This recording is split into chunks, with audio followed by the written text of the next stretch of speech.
welcome to Inner Circle for March. I know a lot of you have joined us before. For the newbies, thanks for coming along. The format is we go around, introduce ourselves and our businesses. We're all in the professional services sector, and what we'd like to do is make sure that we're in a position where once we've done that, you should have all been sent a case study, and what we do is analyse that case study from our own particular professional perspective and see how we might be able to help each other. The reason for that is because we want to collaborate to support clients like this, and it's typically based on a client of mine. You know, what we tend to do is base this stuff on clients that I help, and certainly a lot of other people in the room help these sort of clients as well. So let's start with introductions, and on my little Zoom Celebrity Squares board, Ian is there first. So we're going to start with Ian. Morning, everyone. Afternoon, actually. Yeah, so I'm still living in the past. Must be something to do with too much growth.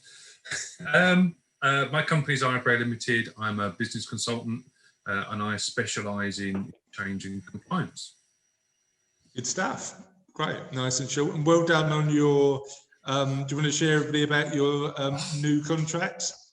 Yeah, I was chosen to be a mentor for the Santander Women Business Leaders Mentoring Programme. So. First time doing it, really looking forward to it, and haven't stopped smiling since I found it out last week. When's it start, mate? There's a session on Thursday where I'll find out who my mentee is going to be, and then it's down to us to arrange it, and it'll 60 to 90 minutes a month, lasting for 9 months. Cool, good stuff. Well, good luck for Thursday. That's really good. Karen, do you want to tell everybody a little bit about you? Sure, thank you, Chris, also for inviting me. I'm really happy to be here. You're welcome. Thanks for coming along. I met Chris a few weeks ago at another networking event. So thank you for your curiosity about my work. So I'm a life coach and executive coach, mainly working with people in leadership roles, also doing team coaching, as well as mindfulness programs for the workplace to increase mental well-being, resilience in the workplace. And yeah, my passion really is to help people become more clear and aware of what they really want in their life, their purpose, what matters to them, and find direction so that they can really make the most of our precious human life. Yeah, and certainly a lot more people doing that at the moment, right? As we head out of lockdown. Okay, great stuff. Thanks, Karen. Really appreciate that. Terry, can you tell everybody a little bit about you? Yeah, afternoon, everyone. Thanks for the invite, Chris. You're welcome, mate. Yeah, so I'm a regional partner for WPA, or Western Provident Association. If you've not heard of us before, we're a not-for-profit private medical insurance company. So we offer private medical insurance solutions for individuals, families, all the way through to like large SMEs. Great stuff. Thanks, Terry. Really appreciate that. Janet, tell us everybody a little bit about you. Hi everyone. So it's Janet Smythe, a small business inline accounts, been established for 6 years now. So mainly specialising in small limited companies, sole traders, rental type income, and yeah, we're just sort of trying to support our clients as much as we can, automate as much as we can, and try and make life a little bit easier for our clients as much as we can. And yeah, I need to get you some sort of badge, because you've been to, I think, every single Inner Circle since when we used to do them face to face. That's Ellen. I know that was good fun when we used to do that, wasn't it? And get lunch. That's the thing, wasn't it? Well, we used to. Yeah, we need to bring the face to face lunches. Definitely. But that's what we need to do, Jen. Pradeep, how are you? Tell us a little bit about your business. Hi, I'm good, thanks. Good to see everybody here. Pradeep Mistry, another coach on the scene here actually, but my niche is addressing the needs of grey head, silver head, and colored head and no head generation. Karen talked about coaching executives, finding directions in their careers. I work with people post-career, creating portfolio careers or setting up businesses, or just have a leisurely lifestyle. So that's pretty much me. Amazing. Thanks, Pradeep. Sarah? Sorry, take myself off mute. Hi everybody, I'm Sarah Steele and I'm the owner of Better With Money. We provide financial education in the workplace to corporates to help their employees sort of help their money situation and reduce the stress. So we do lots of webinars from tackling debt through to helping people to do home buying. And Chris and I actually did one last week or the week before now, it probably is, for high earners and financial awareness. So it's all education only, no advice, but something that seems to be upcoming for a lot of organisations now.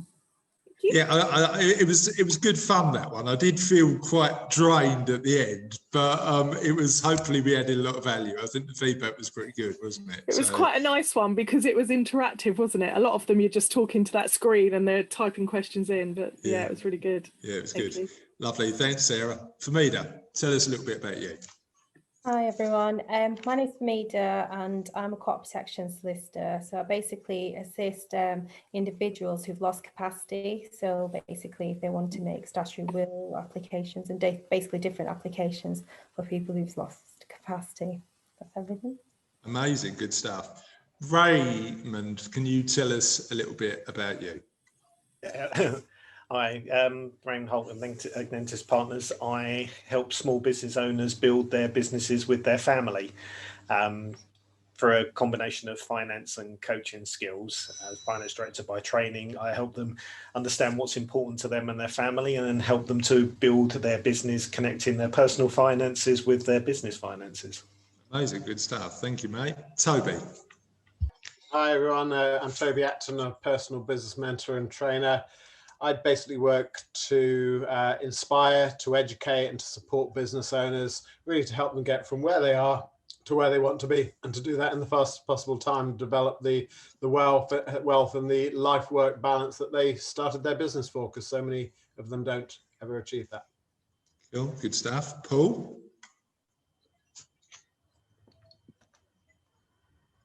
You're on mute, mate.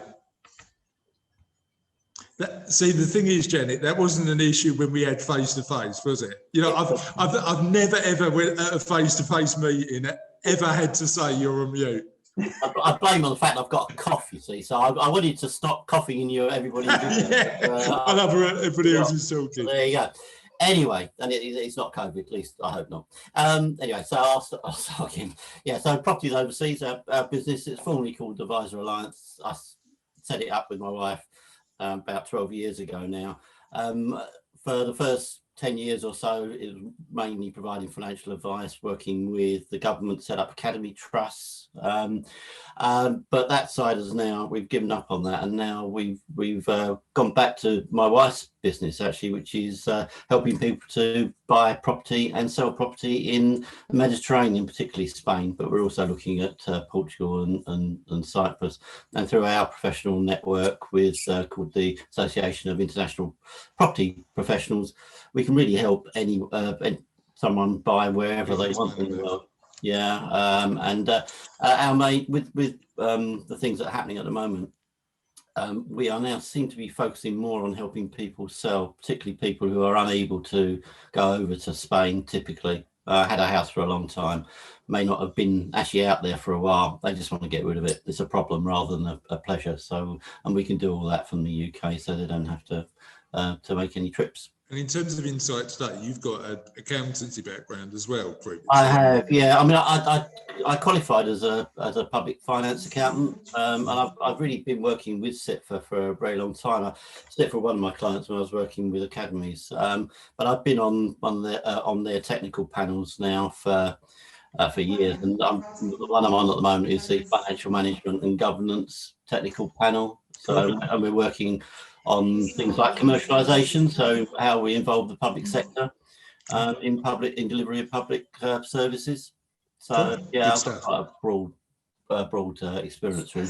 Amazing. Thanks, Paul. It'd be good to get your insight. Cliff, do you want to tell everybody a little bit about you? Yes, good afternoon, ladies and gentlemen. I'm Cliff Foster. I'm an estate planner doing wills, probate, lasting powers of attorney, lifetime trusts, etc. I generally do all the things that you don't want to do. Try and make your life a bit easier when the bad times come along.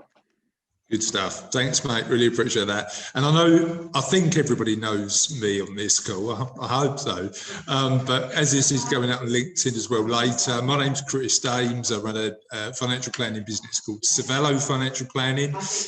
We're a chartered financial planning business, and I'm a chartered financial planner. We help people approach particular transitions in their life, get clarity, understand where they are, and talk about what they need to do within their own personal finances to achieve the life they deserve. So that's what we do. Just want to quickly run through the case study, and then we'll start asking some questions. So, and again, there's always an 80s reference. I can never hide it particularly well. I'm sure that everybody's got it already, but just a subtle hint in case you have, just for my entertainment, really. So Jake and Woody are brothers. They've got had a business for a number of years as theatrical and musical agents. The business was set up by their dad, James, and Jake and Woody joined the family business. Lockdowns had a bit of a devastating impact on the industry as a whole, but because a lot of their income comes from licensing, they've sort of been touched, but still being able to continue. They've had to furlough some of their staff, but both Jake and Woody during lockdown have been thinking about what they want with their lives. Jake is thinking about what's next and wondering how he exits the business. He's got a daughter, Carrie, who's expressed an interest in joining the business, but doesn't know whether that's going to be for her or not. Jake lost his wife a couple of years ago. They had a mirror will, which made the process a lot easier, but hasn't looked at that since. He's done okay in terms of building assets, and the assets are part of the case study. But he's also conscious of the fact that the business has got a value, but neither of the brothers understand what the value of the business is. Turned over 1.2 million in 2019, but that's reduced significantly in 2020. Jake's got several priorities and goals. He wants to make sure he's financially stable enough to slow down and work on stuff he loves. And some of these passion projects might generate an income, but he doesn't want that to be the motivation. Woody is in a slightly different position. So Woody's in a position where he struggled during lockdown from a mental health perspective. Before lockdown, he spent a lot of time outside his home, and he's quite an extrovert, but he struggled to adapt. And the relationships with the people in his house has become quite tense. Kathy and Woody have got to a point where it's been really tough and they're considering divorce. And Woody's in a slightly different financial situation. So he's got a property worth 750, but with a quite a large mortgage, 500k. So on an interest-only basis. In terms of other assets, he's got 300,000 in a private pension and 30,000 in an investment ISA. But the challenge he's got is that income often doesn't meet expenditure. So he finds himself in debt with credit cards and the mortgage and not making progress towards his financial goals. There's also a trust fund in play. So there's a trust fund in there worth 300k where both Jake and Woody are trustees and beneficiaries. Woody wants to get access to some of the money, but Jake doesn't think that's a particularly good idea.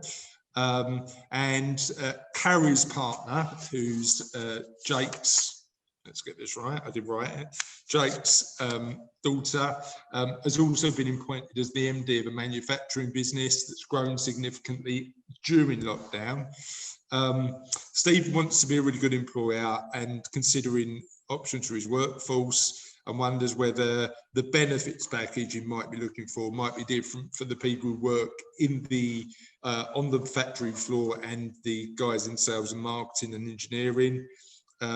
Is looked at other sort of ancillary services to include as employee benefits as part of the mix, and wonders whether yoga or mindfulness or something like that might be a good thing to introduce as an employer.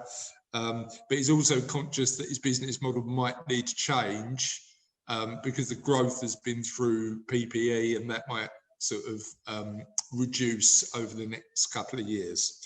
So there's a decent amount to talk about there, and we'll talk about from your particular perspective. But what we always start with is what the gaps are.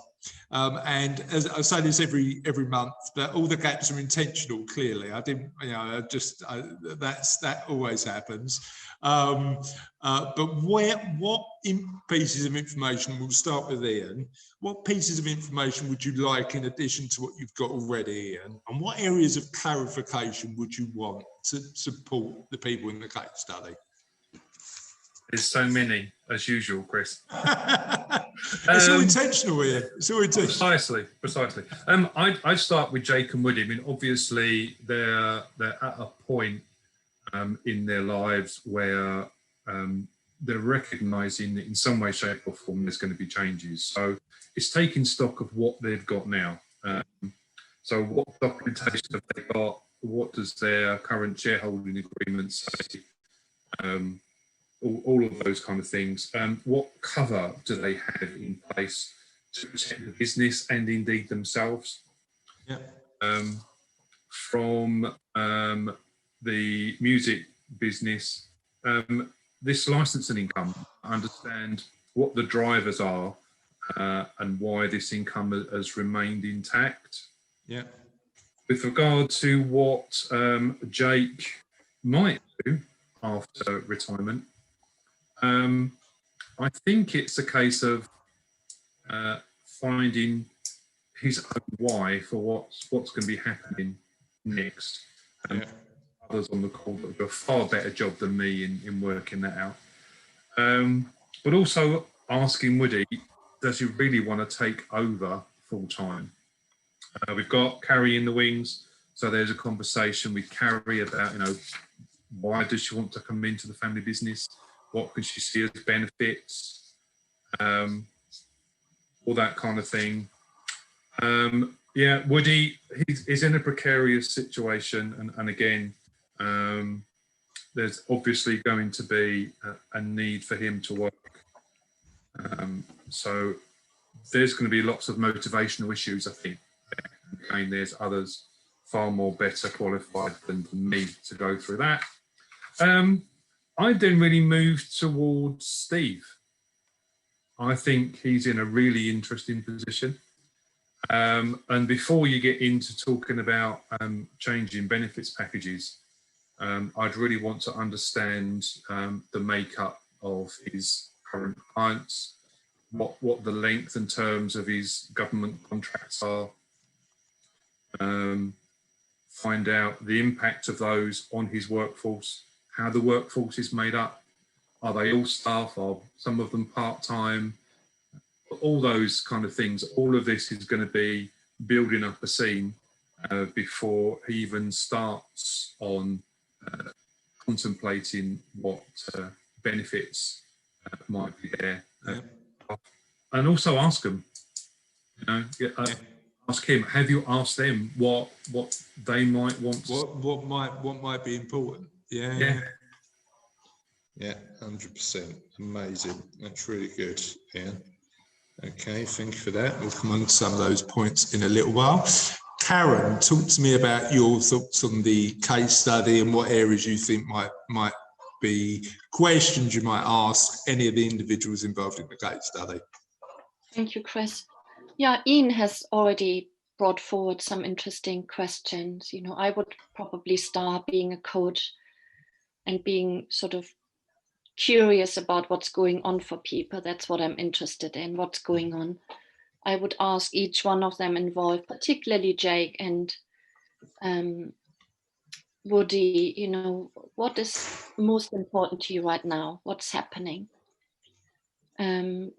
So they can understand themselves in their situation more fully, but also each other's situation. So I would start there and then find out, around values, what matters most, where they are now and where they want to go. What's their desire from here? I suppose the interesting thing is their fates at the minute are a little bit intertwined because of the business, aren't they? So how would you start with that? Would it be 2 individual conversations and then a bit of a mediation process? What are your thoughts? Definitely. I would start with them and find out what's going on for them individually, and then bring them together if that is what they wanted to do, only if they both wanted that.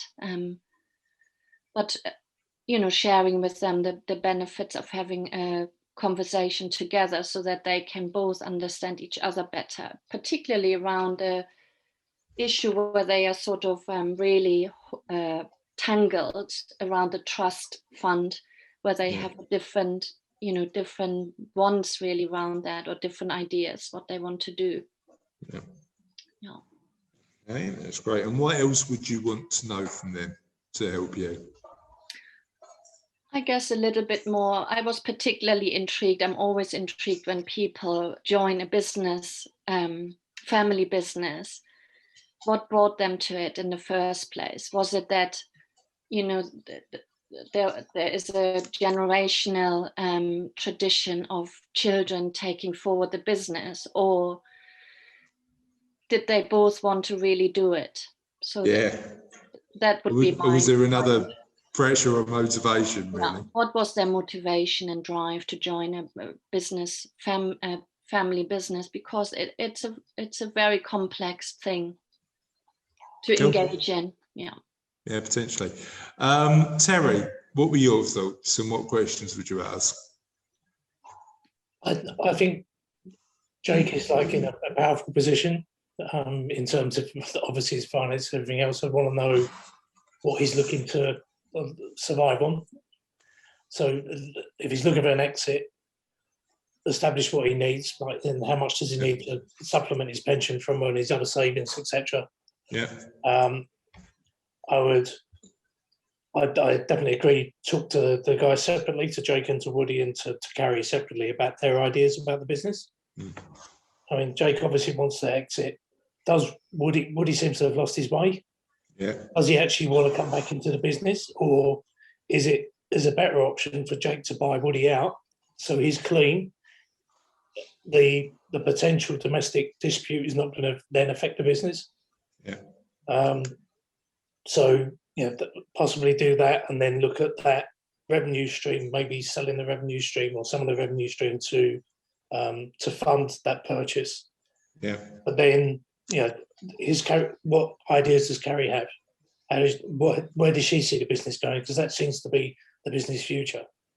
If Jake does want to come back into the business, what are his plans for succession? Because he's 53. In 7 years' time, he's going to be thinking, okay, when do I want to get out anyway? Maybe if you do buy him out, bring him back in with his experience on a salary. So at least just employ him potentially. So he's got some income, but he's using his experience. Then we've the other thing I'll put down for Carrie is about what's her salary requirement if she's coming in. If you do reshaping the business and focuses on the live, assuming the live stuff's going to come back and sell off the income, what does she need, or can Steve support her while she builds up the business in her own shape?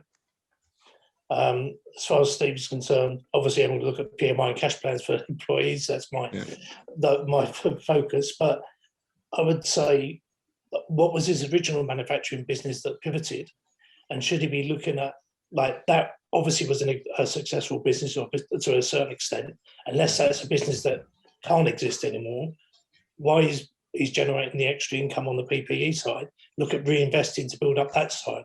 So you've got different revenue streams. So you're not totally reliant on something that could could disappear overnight.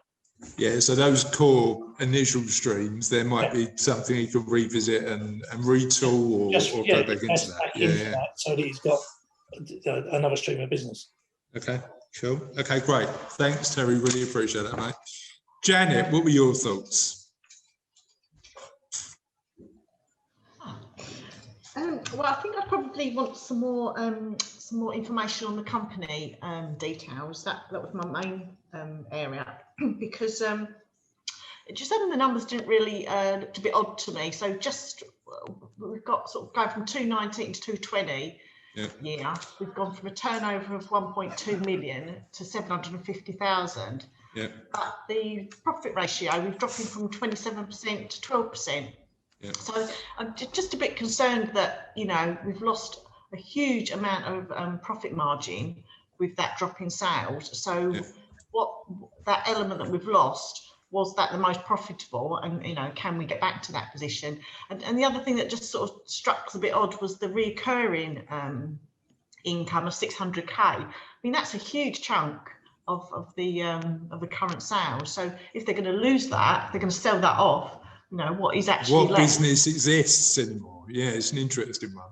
Yeah, so I think that was sort of the main areas that I want a bit more info on.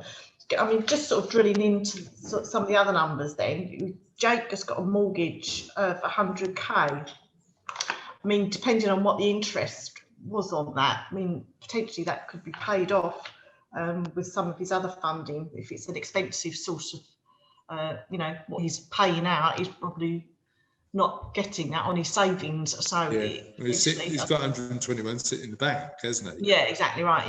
Yeah. So, you know, likely that would, you know, potentially be paid off. So you have to just put some numbers on that. Woody, I was a bit worried about Woody. He's a bit of a cannon, isn't he? So, you know, maybe a bit of debt management there. I'm a bit worried about him. That's a good phrase. Bit of a cannon. I can't disagree. He's a bit of a cannon. So what would you do? Well, I mean, you know, I think he needs a bit of debt management, and I think, you know, just somebody has come up with the idea of, you know, maybe getting him out of the business. I think I'd feel a lot more comfortable with that if he was maybe on a salary, but not got the control of the interests on that. Yeah. So yeah, a bit worried about him. I mean, what the case study doesn't go into detail is what value he adds, and he may be a good relationship developer, or you know, he may have other skills that contribute to the business, might they? Yeah, but I mean, I'm always a bit worried that someone who's got, you know, that gambling sort of habit, it can be, you know, suddenly start influencing the company and the finances within that. So yeah, I'd be a bit concerned about that. Cool. Yeah. Anything else you're curious about? I mean, Carrie coming into the business, I mean, that could be an opportunity for Jake to sort of pass on some wealth for her, sort of, you know, considering sort of inheritance tax, and if he wanted to sort of consider that would be something that I'd be maybe looking at if he wants to come out of the business anyway. It's an interesting one though, isn't it? Because I mean, that business would potentially qualify for BPR. So making her a shareholder may not benefit their IHC situation because it qualifies for BPR anyway, but is potentially a really good way to extract capital from the limited company. Yes, I think, you know, you've got a couple of calculations going on there and a decision to be made, but I think it's, you know, being aware of it is you know, is important for her, because that's got quite, you know, considerations for her. 100%. And I think the other thing I was maybe just interested in was Kathy, you know, we didn't learn if she's got any other sources of income or investments. Doesn't say, so maybe just some information on her. What situation is Kathy in to understand a bit more about? Yeah, fair point. Yeah, that's it. Okay. Friday, talk to me about your thoughts. Thank you, Chris. As ever, thank you for bringing a very meaty, juicy case study. A lot of things to consider here. And if I was to sit here, I could take up the whole of your time here to ask questions and provide advice. But without encroaching or repeating what some of Ian has said and Karen has said, there are some specific things that I would like to sort of zoom into. First thing is the age. They're both sort of past their 55, and this is usually a time in their life where they probably get a chance to ask what next. And this already has been asked by Jake, so which is rightly, maybe that's something that Woody would like to have to ask as well, because we're looking at a life where you could be ending a business, and this is what this business case study looks like. Partly, the indications are that the founder of the business, James, their father, has passed away 4 years ago, which means he's left a legacy that has to be carried forward. And if these two guys haven't been groomed into taking over the business properly, and it shows by the cracks already, particularly the gambling habit that Woody has, and Jake has other ideas already. So what Karen mentioned is, in a family business, there is a dynamic that keeps everyone together, the same shared values, same thought processes, and they function in that capacity when they have the founder driver of the business. Now they haven't got that. And I'm coming from a personal experience of my grandfather's business. When he passed away, the business just collapsed because the dynamics wasn't there and there wasn't a true leader in there. So time is ripe now to address that what next. A few things that I'd really like to know is there's already thoughts being brought into it here. Both of my brothers, so they've grown up knowing each other in a certain manner, but that was also compromised their independent way of thinking. But now we're beginning to see that they are thinking separately. And that means one of two, well, it means several things. One is that the family dynamics is not there anymore. And moving forward, that wedge is going to drive them further apart. The gambling habit that Woody has is a crucial tipping point, that it can have a major impact on financial well-being as well. And when it has an impact on financial well-being, it has a huge impact on the way of life moving forward. Chris, you know what it's like, that you need to make provisions financially. But I'm talking about the mental state. If you've got a financial pressure, and I come across a lot of these people now who made decisions in the past and is coming to roost now. They may be asset rich, but cash poor.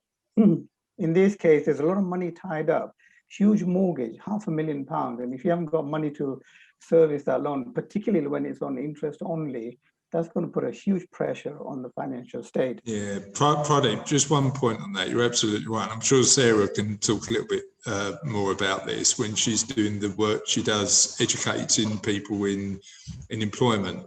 You know, like if I could work with a client, the best time to work with them would have been 25 years ago.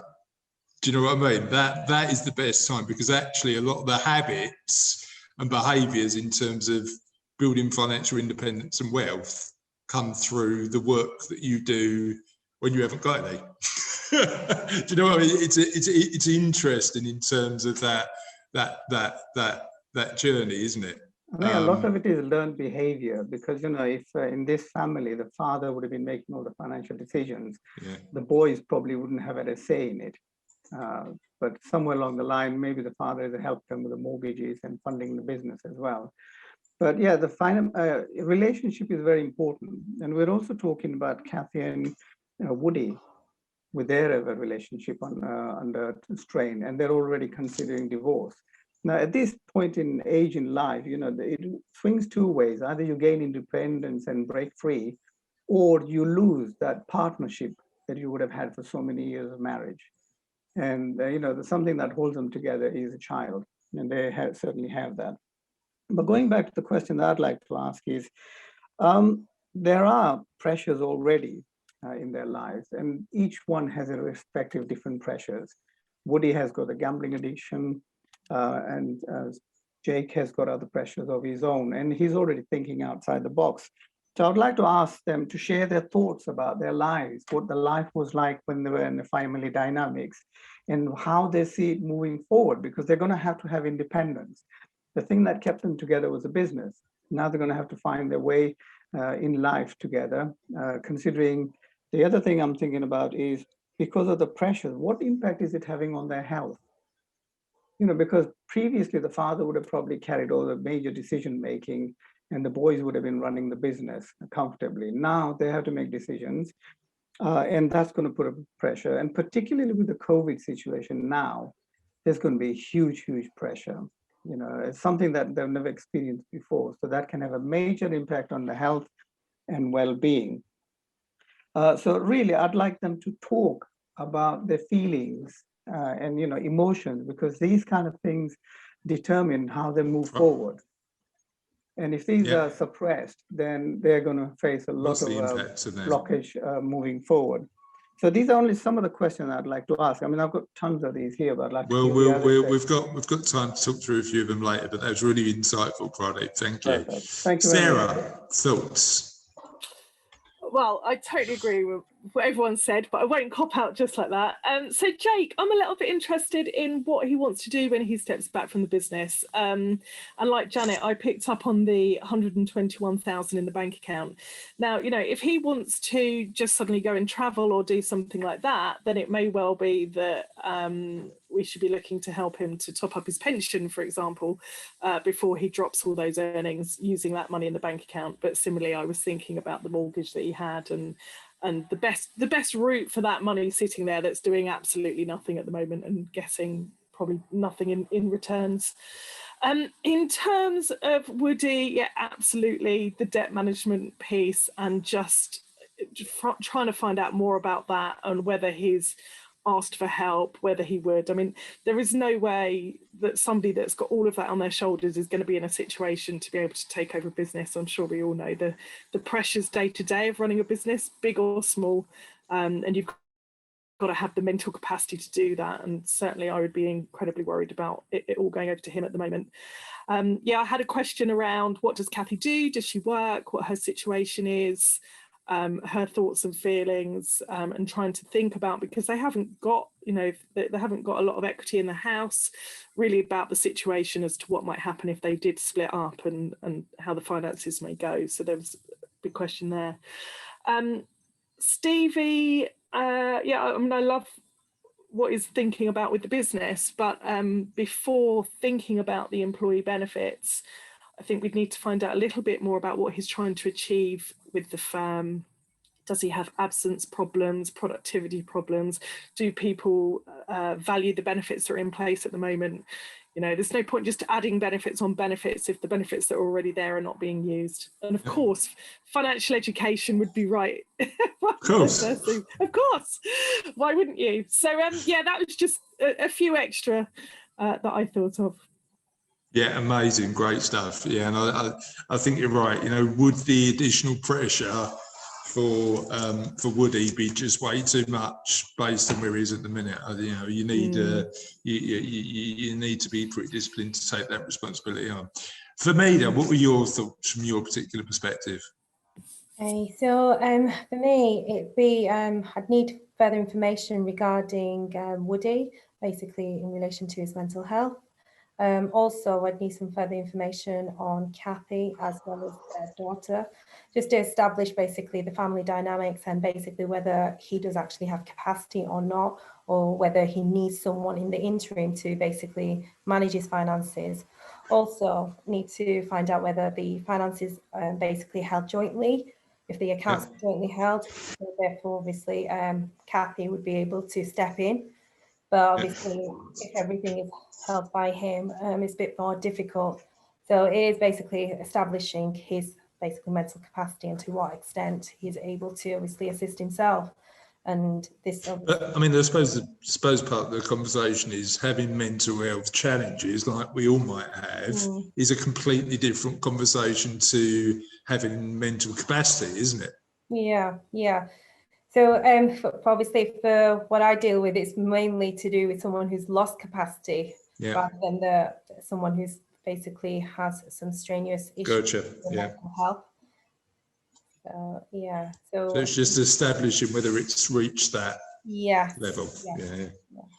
Okay. Sometimes you can't actually have capacity, but not have the capacity to manage the large sums of money, and then at a later date, you may regain the capacity to do that.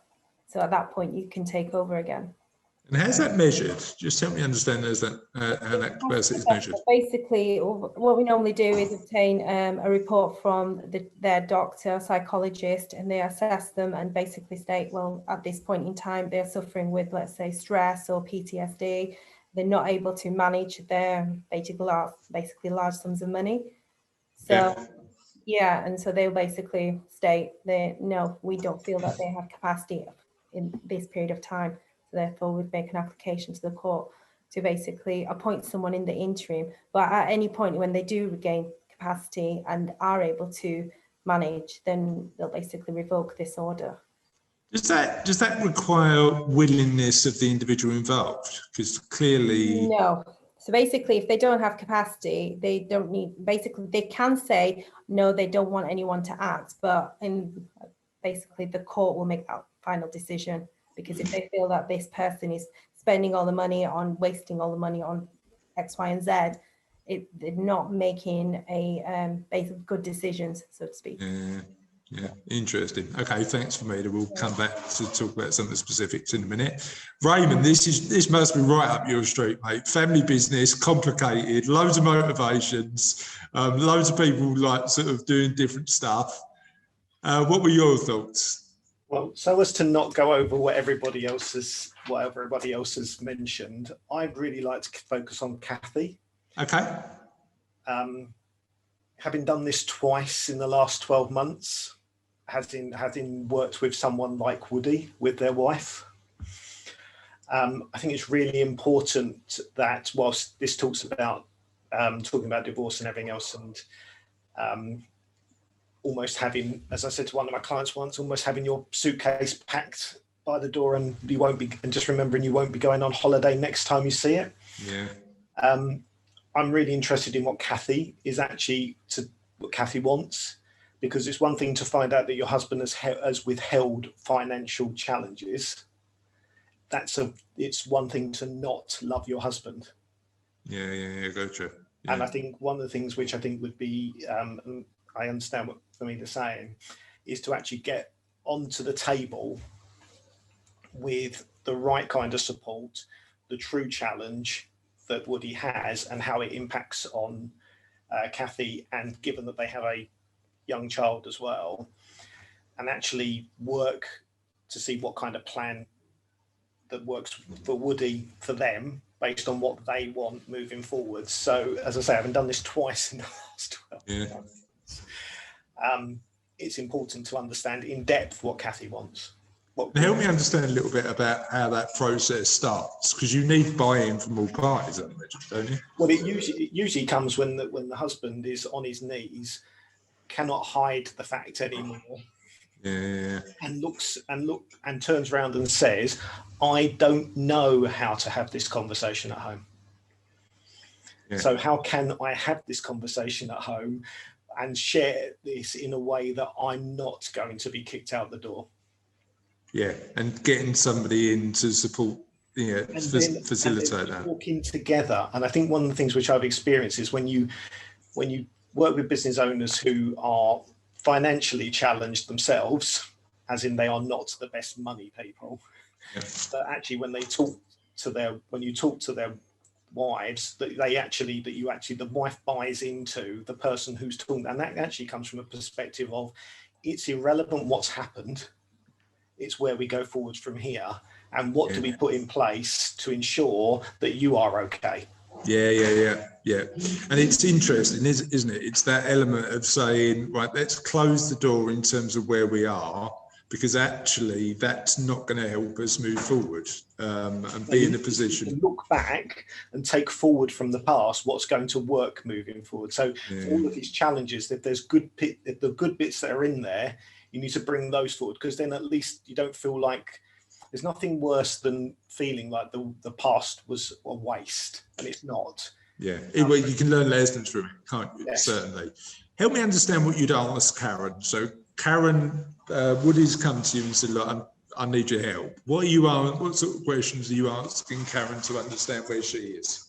What does this really mean for you as a family right now? So you found this out. What does it mean, really? Honestly, tell us if it means that if he went bankrupt tomorrow, what could you do? What can't you do? What if this money dried up tomorrow? What does it mean? Because only when you truly understand the other side of the equation and what it means over there, they could have their daughter in private school. For all you know, and they may not be able to afford to pay to have their daughter in private school. She could be special needs. She could have all sorts of things. What are the implications of this? And also then to support Kathy through the change that she needs to make in terms of actually, when I've seen this, it's kind of head down. I can't say disappointment, right? But they look at their husbands like, for all the fact that you've had the challenges you've had, it really isn't the worst thing in the world. Yeah, it's perspective, isn't it? It makes it worse. The challenge you've got is the other question is what are the implications of doing nothing about it? Yes. And they're always going to be more serious, aren't they? It's always going to get worse if you don't face it and take action. So yeah, amazing, really good point, Roman. Thank you so much for that. Toby, talk to me about your thoughts in terms of what you'd be talking about with this family. Yeah, I mean, naturally, a lot of them have already been covered, so I'll try not to repeat. But yeah, great case study. I don't know about you, Chris, but I really think we're on a mission from God today. Don't you?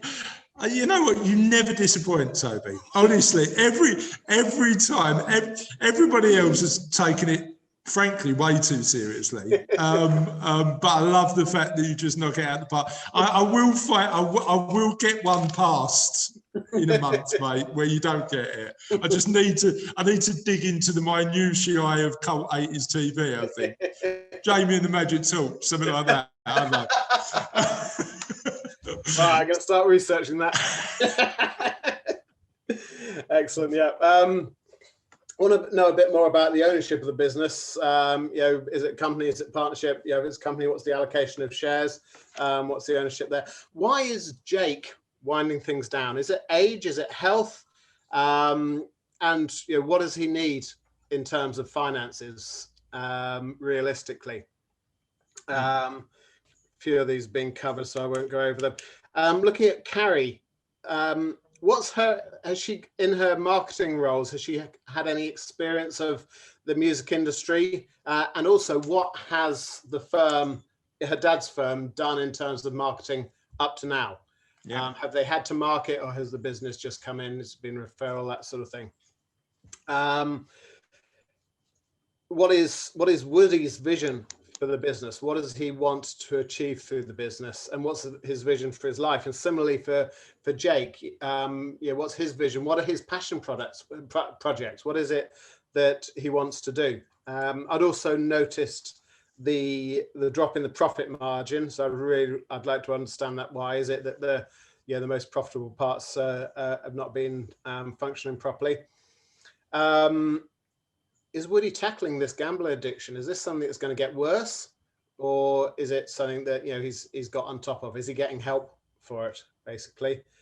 What else we got? I'd like to know more details of the trust fund. Just needs a bit more clarity on that, exactly how that's structured. And I think a couple of other people have mentioned this, but what's Kathy's financial situation? Has she got an income? Has she got assets? What was, turn to Steve, what was his business doing before? I think somebody else, Terry, mentioned this. What was he making before the PPE? Is this something that he's going to be able to go back to? And again, I believe somebody else mentioned this. What do his employees want in terms of benefits? He needs to have a consultation with them. Is he, whilst a lot of companies are doing it these days, is it something they really want, or would they just prefer a little bit more money in their pay packet at the end of the month? Yeah. Okay. Cool. I think most of my other things have been pretty much covered by people. Good stuff. Thanks, Toby. Really appreciate that. Paul, talk to me about your thoughts. Right. Remember to unmute this time. Couldn't find the button easily. Okay. Well, as I'm on the last, so thanks for that. I've got really not much. We'll go. I'll tell you what. On the next question, we'll go the other way round, just to make it easier. Okay. Well, I've still got a couple of things I just would wonder really, because I'm coming at it from, you know, if I was an advisor, my first question would be, who is actually asking for the advice, and what are they asking for? Because you know, we're looking at a family here, and you know, if you're going to advise someone, it's very difficult to advise everybody in the, because they're going to have competing ambitions, competing desires, competing skills, and competing involvement, of course. So I think, you know, that I'd want to be very clear who I'm working for, and if we were working for more than one part of the family, then I'd want to have different people focusing on each part. So that's sort of the key thing for me. You know, who is actually wanting the advice, because that is key there. I think the other thing, interestingly, Paul, is as professionals, just making sure there's a clear line as well. You know, not potentially saying, look, I can act for Jake, but that may mean in a professional capacity I can't act for Woody, because the motivations might be different. But it depends on the situation. I suppose it also depends if the business brings you in as well, because you could assume that might be an entity. Yeah, that absolutely. So you know, there is some client management issues involved there. You need to be clear before you start, I think. One of the things that I think is sort of fundamental to all of this is actually understanding that business.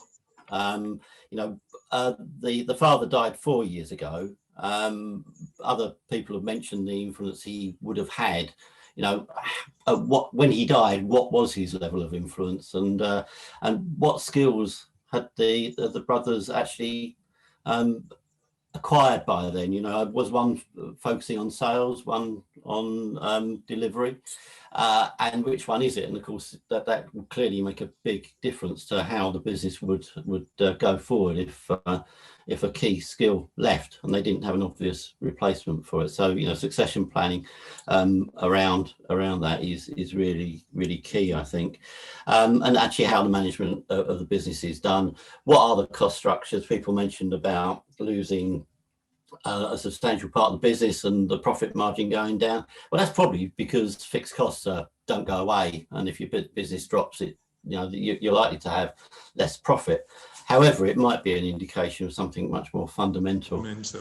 I would also question the timing here very much. We're looking at figures for a business that's just gone through a pandemic.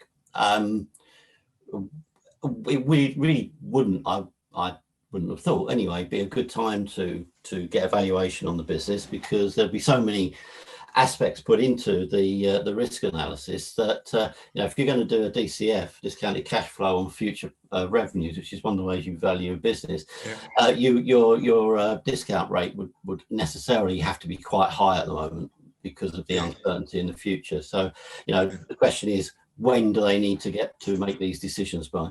And you've got a potential double whammy, haven't you? Because you've got the revenue income, the total revenue going down, and the risk factors that might apply. It's just whether they can continue sustainability of the business over the next couple of years to make sure. I mean, of course, you know, the business might tank in the next few years, so even with a low value, it might be a good time to sell. But you know, it is a question of how confident they are in the business. What is the structure of the business?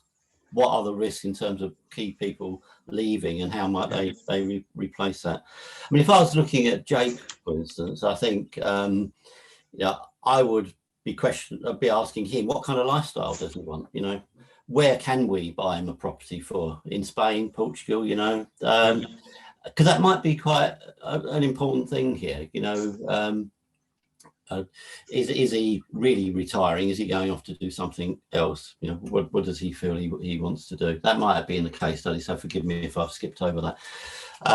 So it's really understanding the future desires of Jake.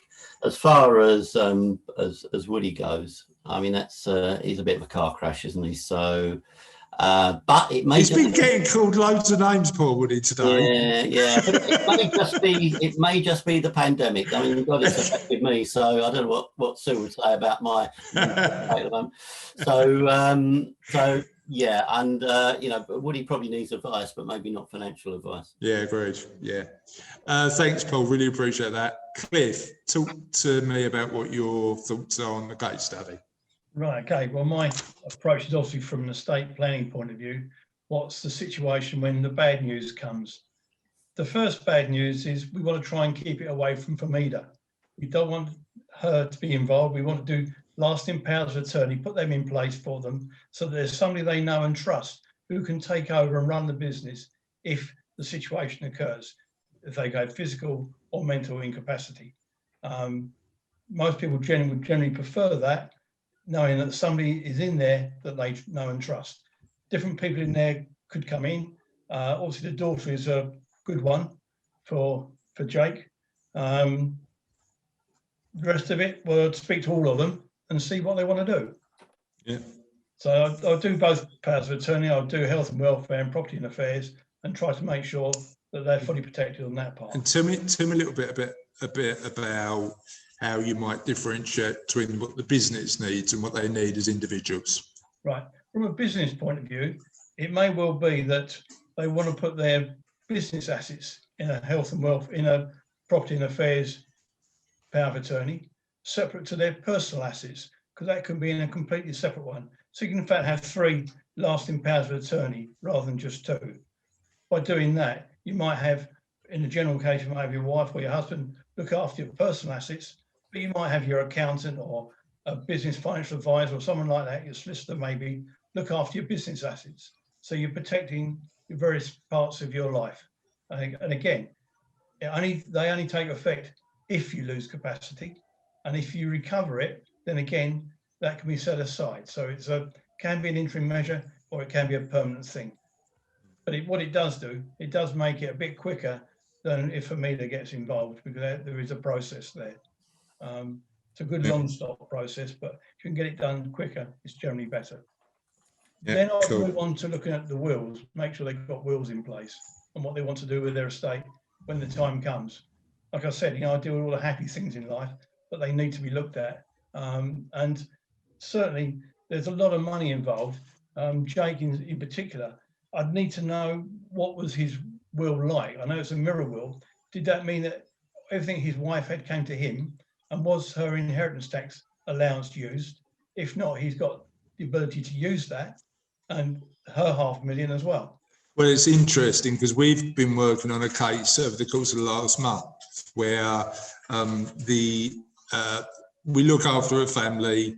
Mum passed away, and the son didn't realise that you could potentially use dad's IHT allowance because everything went to mum, and the tax saving on it, just for sort of ensuring that we use that allowance, was about £115,000. Yeah, it can be huge. It's a huge amount. Yeah. So being aware of that unused allowance is massive. Yeah, it's certainly a benefit of being married. So anybody who's not married, financially, it's worth it. I mean, there are other factors, as I'm sure we'd all agree. That's right. I've actually had a pair of plumbers. It was a plumber and a lady who ran the business for him. They got married after speaking to me because they were worth about £4 million each, and they were going to leave it to each other. When I pointed out the tax implication on the first death, they went and got married. So there you go. Yeah. Marriage guidance counsellor as well. Good stuff. Thanks, Cliff. Really appreciate that. And then just and one thing I was going to mention, I just want to talk through one thing from our perspective and where we might be able to add value. And I'd be looking at, I mean, we can support a lot of the people in a few different areas here. But what I'd like to do is just share my screen. And one thing before I go on, Toby, you're going to do next week's 5-minute slot, I think, aren't you? Next month's 5-minute slot. Yeah. Next week. But if you'd like to, if there's a particular aspect that you think we should explore as part of these case studies in future months, send me an email and we'll make sure that we include it. But funny enough, there's something Toby and I are working on together for a webinar we're running that was particularly pertinent for this situation. So I just want to explore what I'd be looking at doing from let me just hold on, let me just go to the right thing. Let me just get to the right page. Oh, and I've gone past it. There we go. So I just want to talk about how we'd potentially reverse engineer some of the elements for Jake in particular, because it looks like Jake's, you know, fairly wealthy, he's doing okay, he's got assets, but the sort of questions that I'd want to understand is how much income would Jake need in his situation, and when do you think he's gonna need that income? And actually, Jake's gonna have projects that might generate income. So the phrase, I mean, increasingly, a lot of my clients aren't using retirement as a description to their next stage of their life. The one that I like most is work optional. You know, if you want to carry on working, because it, you know, there's mental health benefits and well-being benefits, great. How do we get you to a point where work's optional? And to work out when that is, we need to understand what level of income you can use to sustain your life so that work was optional, and what age you want to get there. What would change between now and the age of financial independence? And there's a lot that could change in this case study that would have an impact. What income would continue without you working? So you've got the elements potentially of the shareholding in the business still generating an income. You've got the growth in his assets. You've got, you know, for a lot of our clients, it includes rental property providing an income. You know, that's always working. And what capital have you got to potentially fill that gap? And once we've worked out the gap, we can understand how close that individual is to actually achieving financial independence, and whether they're there already. Because we've had clients who have come to us who said, how long have I got to work for? And we've been able to tell them, well, actually, you're not a million miles away now, or you're there now. And that effectively allows them to make some different decisions to if they were 5, 6, 10 years away. You know, it's a different kettle of fish. And then what action do we need to take based on that information, based on that clarity you've got? What decisions can you make? But I don't think you can do any of that without the clarity in terms of understanding where you are and understanding, is there a gap, and what do we do about it? And weirdly, all of that stuff is strategic. You know, the tactical element, the pensions bit at the end, is the bit where we talk about how we potentially, you know, use pensions or use other investments to achieve a goal in a really good tax efficient way. But the big questions are always the strategic ones. You know, what's the plan look like, and where do we get to? And I think they're the ones that, from my perspective, we'd want to ask Jake first. So, Cliff, talk to me about, and I'm going to go backwards now just to make sure that all of the answers, by the time we get back to Karen, I'm sure all of the answers are going to be covered off. But I'm sure Karen could deliver some amazing insight anyway. So talk to me, Cliff, about what you'd look at, what you'd be looking at doing practically for this family. For a start, as I say, LPAs, we look at their wills again, but also look at the inheritance tax situation they've got. There are things that can be done to reduce their inheritance tax hit. Use of trust, for instance, as a good way of getting money out of their estate to go to their children generally, provided they can afford to do that. Skiing is another good one. Spending the kids' inheritance, go and do that. Have a good time, enjoy holidays. It's what this guy wants to do with his new businesses. He wants to enjoy himself, really, and he can use his money for that. And it's generally those type of things that we talk about, how to get them from where they are to where they want to be. Yeah. It'd be very difficult to get them completely inheritance tax neutral without them giving a lot of their assets away, and they've then got to live 7 years to, you know, get it completely zero. But you've got to, I mean, potentially the interesting thing is if you take Jake as an example, yeah, money in the pension sits outside his estate for the purposes of IHT.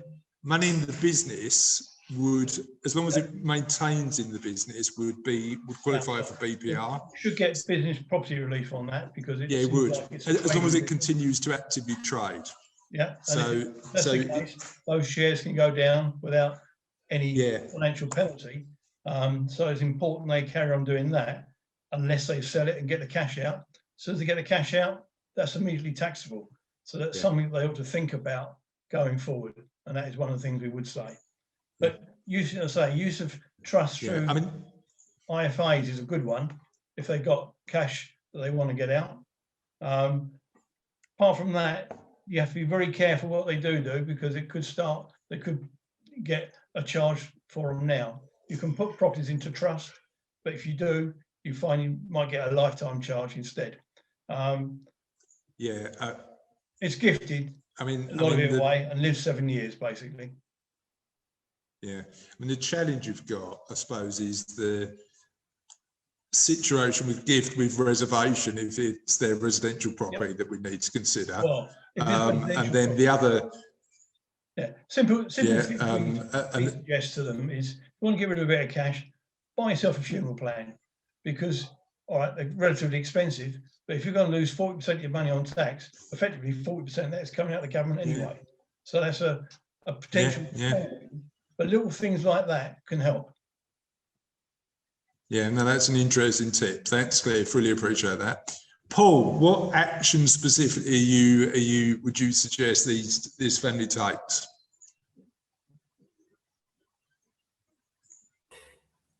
Well, obviously our business is somewhat different to a lot of the people who are on this call. So, if I was in a position where I was talking to any of the family, really, I guess, that Jake would seem to be the most interesting for us.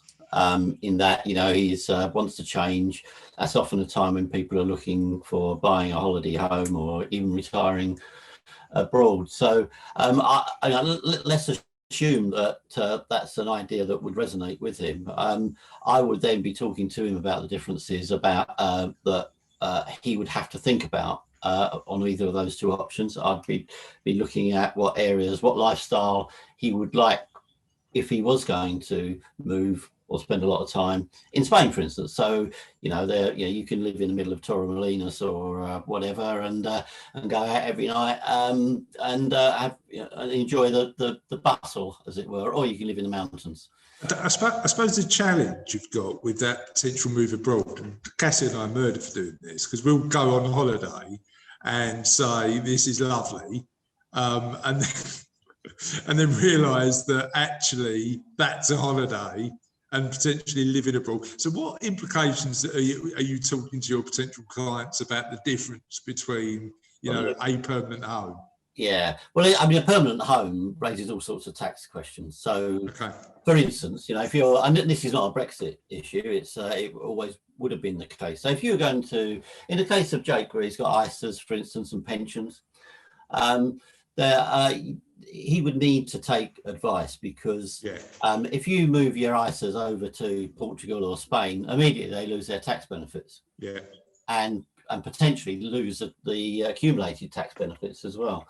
Similar thing on the lump sum on a pension. So you need to talk to them about how they actually manage their money before they go. Managing it once they're there is rather too late, and people can lose a lot of money. So they need to think about that. The general tax implications in terms of taxes on income, capital gains are different, especially between Portugal and Spain as well. In terms of lifestyle change, what are you having that conversation around in terms of saying, what do you need to consider when you're thinking about a move that drastic? Well, we ask them really about what they want. Often people start off thinking they want this, and then when they go out there, they realise that actually they really do need something very different. The holiday example is a clear example. There's a history, I think, of a lot of people going over to Spain thinking, oh, this would be great to have a holiday home over here because they enjoyed 2 weeks. Well, drinking and doing other things that you do on holiday, is very different from what you can sustain if you're spending 6 months out there or permanently out there. So we would always advise people to think very carefully about what they really want longer term. Certainly we would suggest people go out there and not just at the times when they went on holiday. You know, there are places we know in Spain where if you went out in January, February, or maybe even November and December, and you know, you struggle to find many restaurants that are open, and then even then you'd be on your own. So there are very definitely you've got to consider summer holiday resorts, whereas other places the character clearly changes throughout the year. But there are many do have a life about them all year round. So I think people need to think very carefully about whether they've just been, you know, turned by the sun, or whether they really do fancy a lifestyle which is very different from here. Now we know we know people who've been out there, spent 2 years out there, got divorced, came back, and it's crippled them, you know, because actually they didn't really think it through. And but we know other people who love it and just loved it, and they inevitably buy a second place after they've decided to stay, because it's not quite what they wanted. But you know, generally it's worked out very well for them. Thanks, Bill. Appreciate that. Really good, mate. Toby, talk to me about the action you'd be taking with any member of his family. Oh, you're on mute, mate. Let's try that. Just gave my best insights, then you missed them. Yeah, I know. I thought it was going to be another 80s related reference as well, because you normally kick off with that and then go into the proper insight. Yeah, I don't have another one. Yeah, what I'd like to do is sit down with them and get them to actually draw out their company organizational chart. With all the existing roles and the responsibilities, even if one person has multiple roles, have those in individual boxes. What all the different staff roles are, and then who within the staff, when Jake moves on, would be taking over those roles. What somebody like Carrie coming in with which of those roles would be able to take over. Once they've got that clarity in their mind of what all the individual responsibility and roles are, it makes it a lot easier to reallocate them when you've got it down on paper. I'm rereading the E-Myth at the minute, and it's actually, you forget a lot of the insights in it, and it's actually useful to revisit as your business evolves, isn't it? Yeah, absolutely. Yeah, it's good. Okay, so organisational chart, understand where everything is, and then if there's any changes, who's going to take on those roles and responsibilities. Amazing stuff. All my squares have turned around, so I'm going to have to do this completely out of order, so apologies. Sarah, talk to me about what action you'd be wanting to take with this family and people. Yeah, okay. So with Stevie and his business, I would certainly suggest doing a little bit of education around the benefits in place at the moment, just so that people are aware of what's there. But off the back of that education, whether it's webinar or face-to-face session, we could actually survey the employees to see what topics are important to them, what benefits they like, and then we can work with the employer to think about, a continuing programme of education based on what people are interested in, but also, all of those results could then inform where they might want to increase their spend on benefits or not, and what's working and what isn't. So that was with Stevie's. I mean, if Jake and Woody's company then wanted to take us on for financial friend education sessions, which is kind of half an hour where people can talk anything financial from a signposting point of view, then obviously we could start to help Woody out in terms of pointing him towards that debt management. I suppose the challenge you might have with Steve's firm is asking them before they know what they've got might be counterproductive, mightn't it? Because they might not value the benefits just because they're not aware of how attractive they might be. So what order how would you potentially manage that? Yeah, so what we tend to do is we do a webinar first that everybody gets invited to, which tends to be kind of your all-encompassing, we call it Better with Money, why wouldn't we, because that's what we call it, but it goes through savings, pension, debt, and within that we can then weave in the benefits that the company's got, so people start to get a base understanding of the different finances and how their employee benefits feed in and support their personal finances. Once you've done that webinar, then people get a much better idea of, right, now I know how much my employer is paying into the pension. I've just realised I've got death in service. Oh, I didn't realise they provided medical or cash plans or whatever it might be. And then once you do the survey out the back of that, people have then got a much better idea of what they have. I mean, we've had conversations about this before. It's about making sure you're using potentially the employer benefits that may be more attractive than you'd get available in the open market. Exactly, and making people understand. Yeah, I mean, a lot of the benefits that are least appreciated normally are the ones that the employer is totally paying for, and the employee doesn't have any deductions out of their salary because sometimes they don't even know it's there. Things like the health. Sorry, what am I trying to say?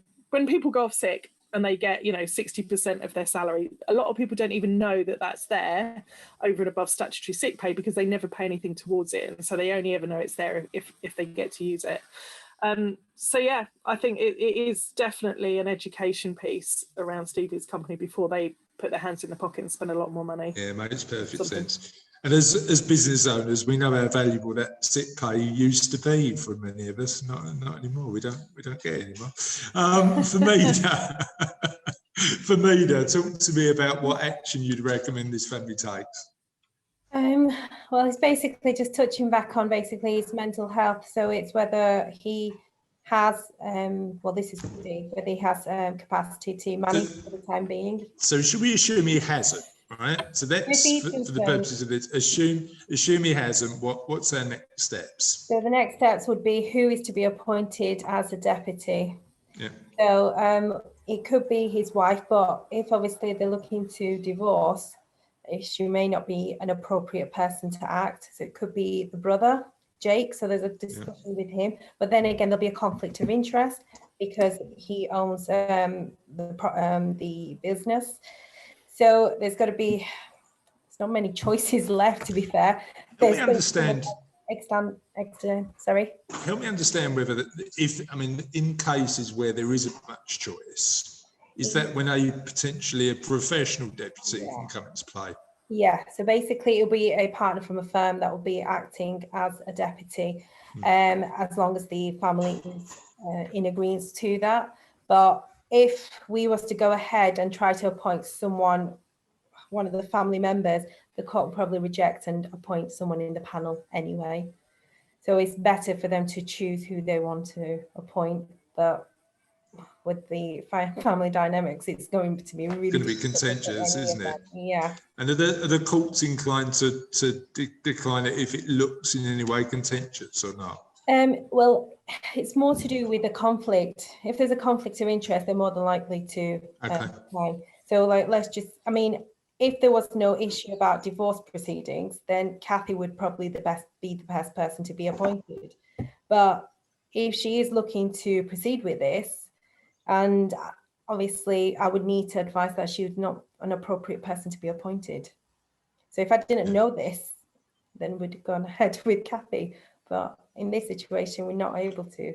So how often are these? I mean, the idea of the case study is to throw a lot into the mix to see what comes out. But I'd imagine that disclosure might be a challenge, mightn't it, in cases like this? And what happens when it's unclear about these sort of elements? Right. So what we normally do is I would basically speak to the brother and also anyone else that's involved. And they would give more of a explanation or clarification as to what's happening or what's happened. And normally other family members tend to jump in and say, this is what's happening, X, Y, Z has happened, and we don't feel they'd be appropriate to be appointed. And so we'll speak to the person who's actually instructed and then explain, there's going to be objections because we need to notify all the other family members that has an interest, especially in this situation. Yeah, so other family members can raise objections in court that might mean that. Yeah, gotcha. Yeah. Understand that. Amazing stuff. Thank you for that insight. That was really useful.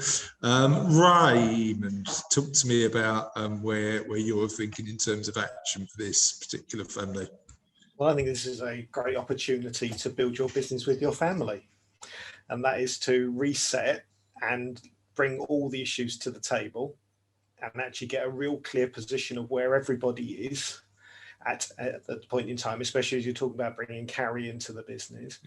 And by doing that, understanding what Jake and Woody actually need to be able to move forwards, you then are able to build the business with the right amount of support around someone like Carrie, so that she can actually, you basically build a business that doesn't require them, but is still able to generate the returns that both of them need so that they can live their lives and deal with their challenges as they need it.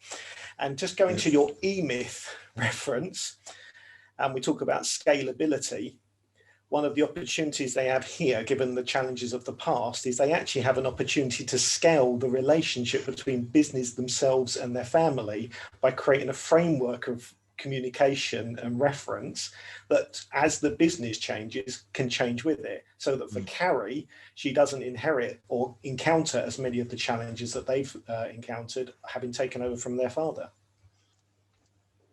Okay, help me understand how that. Well, you've just blown my mind there. So I'm gonna be a bit curious. How is that implemented practically? So, when you engage your family to build your business, there is a £1 million business has a very different feel to it than a £10 million business. But the key is to connect what your family needs with what your business is able to do and how that means for you in the middle. So use the analogy of a Victoria sponge, right? The top half being your family, the bottom half being the business, and the jammy creamy bit that gets squashed in the middle being the business owner. If you can create the golden thread that runs through that in terms of communication and understanding, what you're able to do is you're able to scale that, because all that happens as you scale the business is the nature of the communication between family and business changes. You're not talking about, can we afford £5,000 this month? It's when you've got a £10 million business that's thrown off lots of cash, it might be, can we afford to have the third home overseas? But the key is early on is to get the communication and the foundations in place between all three, the owner, the family and the business.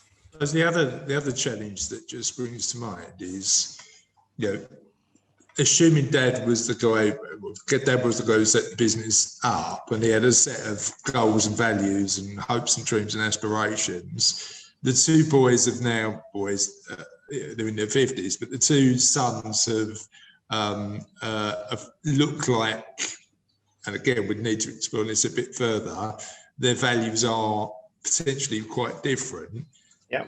It might be quite a difficult job getting them aligned in terms of what the aspirations are for the future, right? Yeah, then going contrary to what Paul said before, I think now's a great time to get the business valued, because I think what you then do is you then stick a marker in the ground that says, Woody, if you want out, or Jake, if you want out and you need X, the business needs to get to a particular size, or you sell your share. So actually starting now valuing the business and then tracking the value of the business over time as you make the changes enables Jake or Woody to be able to decide at that point, that's when I want to get out. Because valuing the business now might be good for Jake if he buys it, but not so good for Woody if he sells, right? Yeah, and understanding where their dynamics are for how they want to move forwards. Okay, amazing. Thank you for that. It's really insightful, really good. Friday, talk to me about where you are with this. There's a lot of issues to be handled, and respectfully, all the colleagues around the screens, shall I say, have got a lot to contribute. I think first and foremost, this is something that I've designed through these last 12 months, is a later life review. And I think everybody needs that, because it's given you a time to function, not what you used to be able to, but time to reflect and pause. And certainly for Jake and Woody and the other people, it is the right time to actually think about, what their journey has been like in life so far and in business, with the family dynamics, and also moving forward, that family dynamics will have changed tremendously. So it's getting a feel for where they are, where they would like to go. And I think collectively get together and discuss what their aspirations are, gel those together and progress, or possibly create another family dynamics moving forward for the business moving forward. For those who are stepping off like Jake and possibly Woody, depending on the circumstances or what they choose, is to define what their life is going to be like moving forward. Now, it's easy to fall into habits that you picked up from the past and then repeat it in the future, but this gives you an opportunity, or will give them an opportunity to change that, offload some of the baggages and unhealthy habits they've picked up, and create something moving forward that's going to be fulfilling and rewarding for them in their later life, particularly taking into account, taking stock of where their health is, and take steps to ensure that their health remains or is better improved moving forward. Otherwise, what tends to happen is when you're under a lot of pressure, your health starts deteriorating. You start getting ailments and you stop functioning like you used to. So it is very important, if your health is compromised, to try and make that amend and then project that moving forward so you can function in a reasonably good manner and much more happier that way. So there's a lot of things to be considered. And my laser review zooms in on a lot of these things that can be worked on.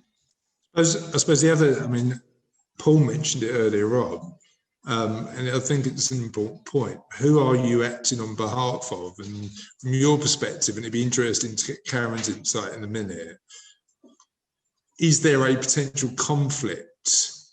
You know, if you're advising an individual about what their goals are, would you take on their brother and take on the, you know, is there a line to be had in terms of who you look after and how you might be able to help that individual that might mean that you don't take on the entire family as a client of yours?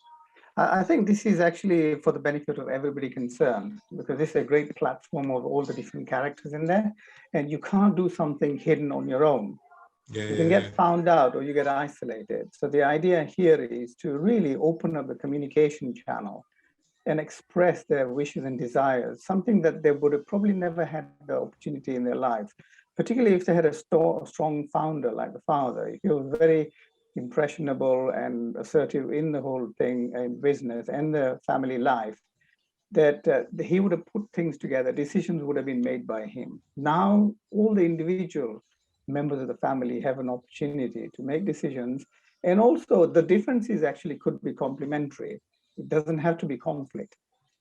So it's 100%. I think right there, and I think that clear communication between, you know, all of the parties involved in the case study is fundamentally important. But when you're working with somebody, would you want to work with the entire family, or would you want to work with an individual? How would you sort of engage that relationship? The way I work with family businesses, where there's so many players in there, is to talk individually, because that gives them a space and time to express themselves, you know, things that they had aspiration for, which were never met, and then thinking about what is that they would like to, you know, in the changing circumstances. So we collectively, well, we address each one, and then we bring it back to on a main table, and then say, look, these are the aspirations I had when I was growing up. I couldn't fulfill it, but moving forward, this is what I'd like to do. It may be possible somebody else has got complementary thoughts as well. They say, well, actually, we can do that together. Yeah. So it could put things together in perspective and help each other out. And moving forward, that could even be better because they can be more interactive and supporting of each other. Amazing, thanks, Praddy. Paul, I'll come to you in a minute. I just want to do a round robin in terms. I know you've mentioned. Janet, talk to me about action you take.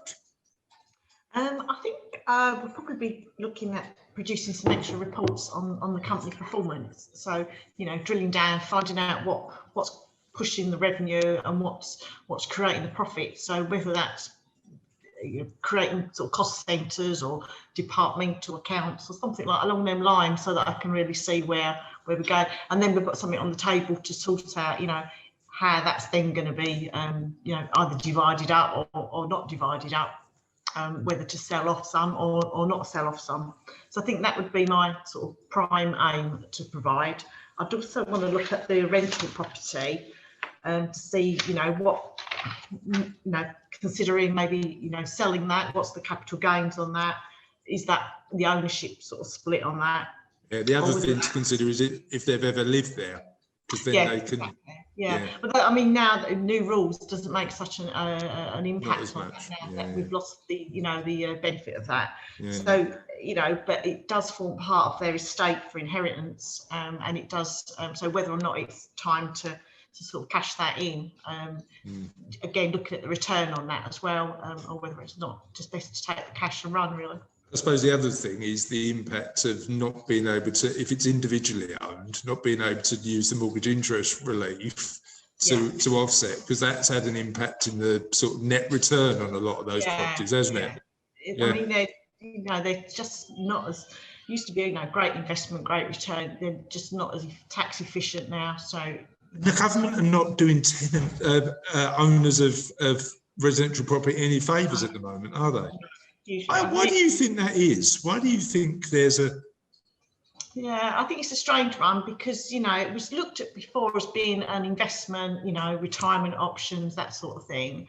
But now I think the shift has changed, that it's almost frowned upon to have that type of investment and to be, you know, making money out of rental income. It's not, it's sort of seen a bit as a dirtier area now, so they've discouraged it, and it's made a huge impact. And you know, I've literally, it's quite sad. I mean, I've got a retirement couple that I've just completed a capital gains calculation on, and sadly, I mean, they've only literally just come to me, but the property was solely in the lady's name, despite them being married for, you know, a number of years, and she's got a 60k capital gains tax bill, and there's literally nothing I can do about it. And this is, I mean, as we said before, I'm doing loads of CGT work at the minute, and the benefit that I've got is I can sell assets, so I can manage liabilities, you know, and hold over for future years and do some quite sort of intricate planning. As soon as you sell that property, your gain's there, isn't it? You know, you can't do anything like that. No, they literally come to me and say, because now you have to return within 30 days as well, 30 days of sale. Yeah. And so she literally just come to me, we sold the property, can you do this calculation? So she sold it already? Yeah, it's gone. Yeah, so there's absolutely nothing you can do. It's literally, it was sold on the 1st of March.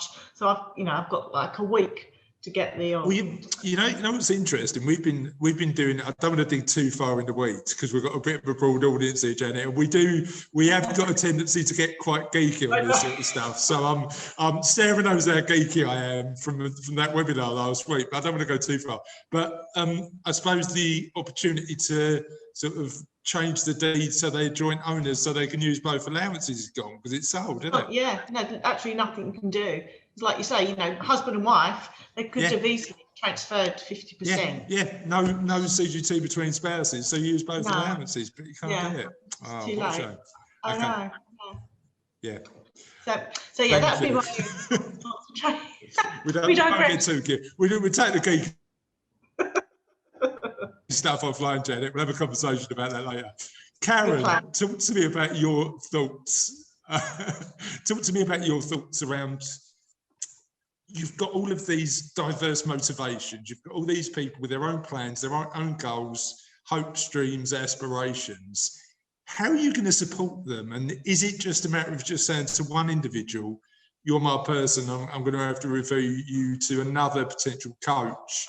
So how would you manage it? Yeah, I would check in with each person. I mean, I think who I most would want to encourage to perhaps have coaching are Jake, Woody, and perhaps Woody and his wife, Cassie. And I would have conversations with each one of them. It can be very helpful to have the same coach so that you have a broader overview as the coach, what's actually going on to help everybody. Yeah, you've got a helicopter view then, haven't you? Exactly. Yeah. As long as, you know, confidentiality is respected and I'm clear about how I work and that I treat what's being said in each individual session confidentially, that could work very well. And provided everybody involved knows that I also speak with other parties involved and that they agree to that. That needs to be, how do you I suppose there's two questions I've got. First one is I know that, and I'm taking your lead, Karen, because I've got in a couple of weeks' time, I've got my first meeting in the park. So talk to me about just because I'm desperate to see other people, really, you know, and the park's the only place we could do it at the minute. But talk to me about the environment of the coaching environment and how important that is to create a dynamic, because I know you've got a sort of particularly unique take on that. Yeah, I do like to take my clients out on a walk in green space, and to create confidential space where people feel safe. I never stay on the path, so I really recommend to you that you get on your boots that can get muddy, and you take your client, you know, off the beaten track, and you walk across the grass. That's mainly what dog walkers do in the park. Well, I did say I was going to take my running shoes, but my meeting partner wasn't particularly impressed by that idea. Yeah, well, you can keep it lightly. My clients love it because it's different, and they, you know, I take them on a bit of an adventure, and it's important to create that space so that people can feel safe with you and talk freely about what's going on. So that's crucial, and that's a given before starting any coaching work. And then I suppose the other element that I'm curious about is you've got all these different motivations, different desires, different plans, different goals. If you're the coach to all of these particular individuals, how do you manage that? I can't think of a better phrase for it. The tendency for individuals to want you to take their side. Well, that's a big part of, you know, the training we do as coaches, that we don't do that. And I actually don't find it very difficult, because it's not about the coach. So, you know, it's about the person, it's about the client. So I bring it back to them, to what they want. And that it's not my role to advise or take sides. And actually, many people find that very liberating, that they, you know, that it's not about me, it's about them. And many people love that, because very often in their life, it's not about them. And as a coach, I make it, you know, it's person-centered. And it's very liberating. And they've got the answers, right? And for the person to actually get the attention they need to explore what they need to explore and understand better what's going on for them. Amazing. Thank you, Karen. Really appreciate that. It was really insightful. Terry, talk to me about the action you'd be taking for the people in the case study. I mean, obviously, with my specialism in medical insurance, I'm be talking to Steve first. Talk to him about what he's looking for in terms of how to use medical insurance as a way of attracting staff, way of retaining staff. Talk to him about using it as an incentive, so you can have different levels of cover. So, you know, you can start, you know, people after the first 3 months will get a basic cash plan, and after the first year will increase the cash plan. And then looking at the structure within the business, and say that the senior managers are going to get full BMI. You can have restricted outpatient for like the supervisors, and down to cash plan, and how you can use that as an incentive.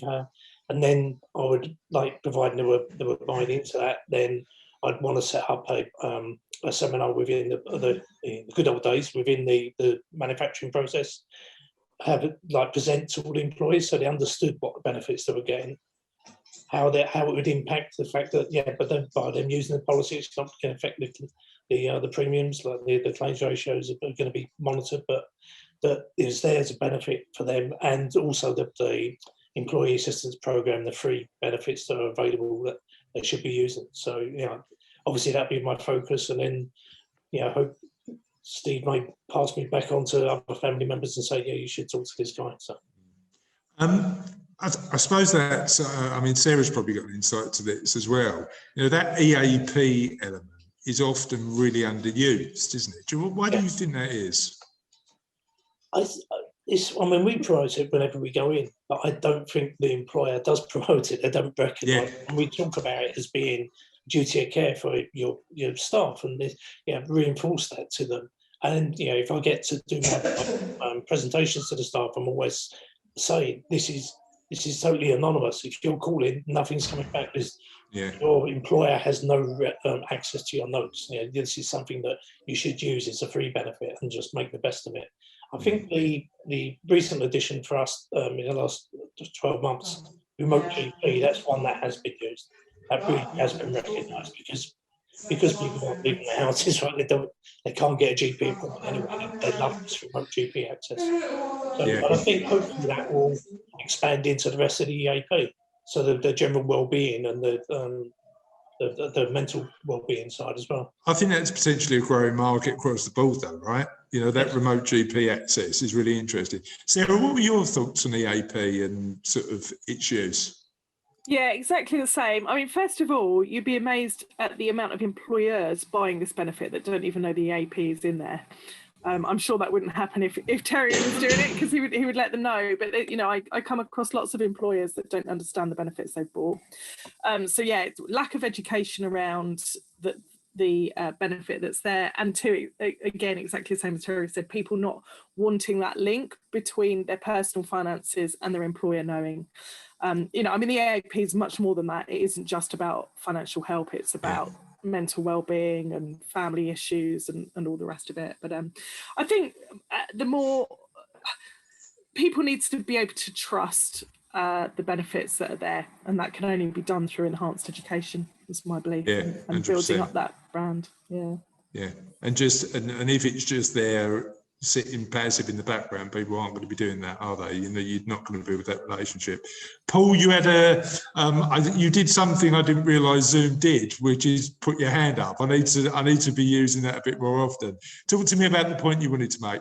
I was just responding really to the Pradip and the, you know, whether you can have one client or several. And it just occurred to me while he was speaking that, you know, obviously there are different businesses, and as a coach or a mediator or whatever, then that is about often your relationship with other people rather than a personal relationship. And perhaps, you know, as an advisor to someone's finances, it tends to be a bit more personal, I think. But I mean, that I may have got that wrong. It's just that you just have to be very clear who your client is, I guess. Interesting one, because I mean, for me, I'd always prefer to work with a couple as opposed to an individual. So married couple, I think personal finances are always going to be intertwined, and I think being in a position where we've got an understanding of shared goals, hopes, dreams, and aspirations is important. When it comes to somebody's personal finances, I typically wouldn't get the extended family involved in that process. But the reality is that in a case study like this, Paul, it's going to have an impact, isn't it? Because you've got the value of the business, you've got, you know, the dynamics of the relationship that might impact their future goals. So it's being able to have those broader conversations, knowing that. I was going to say, I mean, you know, if the client has come in and asked about the business, then that involves all the partners within the business, doesn't it? You mentioned about a couple, they're a partner that you have a relationship with. But well, I mean, it's interesting. So and again, it would depend. I mean, it'd be interesting to get Janet's insight from this. If the business was approaching me, we're doing some work for a recruitment firm looking at their key man, so making sure that in the event of them losing a key member of staff, they can continue to trade, and looking at their shareholder protection, because they had life cover in place that effectively what happened, it paid out to the spouses, so that the spouses got the money from the life cover and the shares, and the business didn't get any money to buy the shares back. So it just didn't work at all. And on that one, we're advising on behalf of the business as the two directors. So it depends on what that initial approach is and what our remit is, I suppose. It just depends. Janet, thoughts on that? Yeah, that's right. Yeah, I think it is a very tricky area, because generally, you know, we take on a client, take on a company, and you take on the directors of that company, and that's the best scenario, because then you're tax planning for for everybody Yeah. at the same time, which may have, you know, totally different circumstances. And equally, you know, a director, you may take on their partner as well, because, you know, they've got joint sort of financial situations. So I think it's very difficult to get the best outcome for everybody, not to take on those that might have some conflict at the end, and then that's a bit of a moving scale. What can start off as a, you know, a great situation, and you're doing that arrangement for everybody, you know, 5 years down the line, it's not a great situation, and you've now got. I suppose the other challenge you've got is you're assuming that all directors are aligned at that point, because it is easy when that happens, isn't it? Because you've got one target. But So I think it's very awkward. But I do think that, you know, what Karen says, you know, as a professional, we're giving advice based on, you know, what is fact. It's not necessarily, you know, what is opinion, and that's where the difference lies. You know, these are the facts. And it's almost like, well, then now you make the decisions based on the facts that are provided for you. Yeah. But so I don't think, you know, you've necessarily got so much of a conflict there if you're providing facts. Yeah, I mean, ultimately the choice is always with the client, isn't it? To make the choice. Chris, can I just add to that? Because I think based on fact, which is what professional technical support are, like yourselves and all the other colleagues here. But as far as coaches are concerned, it is about individual thoughts and processes and aspirations. Now, that's not based on facts yet. The facts when these are fulfilled. So we do go into the depth and talk to individuals about what their aspirations are, which means that if somebody else hears about it as well, they're more likely to support them. So we avoid conflicts. And again, we are not in a capacity to advise. We just facilitate a thought process and conversation between the families, which they probably haven't had an opportunity before.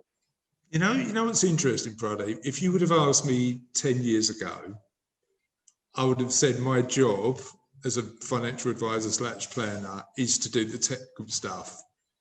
I don't think that's the case anymore, because I don't think you can do a job without understanding hopes, dreams, motivations, and the individual who. Thoughts on that, business professionals, business coaches? What are your thoughts on that? Well, certainly for you, Chris, I've noticed a change in your terminologies that you use, because your emphasis is much more wider when you're dealing with a client. And actually, I think you benefit from learning from clients, don't you? So, you know, you look at when you really start to engage and help people, you learn from as much from them. I mean, this is one of the reasons that I love what I do, because I learn loads from working with their clients.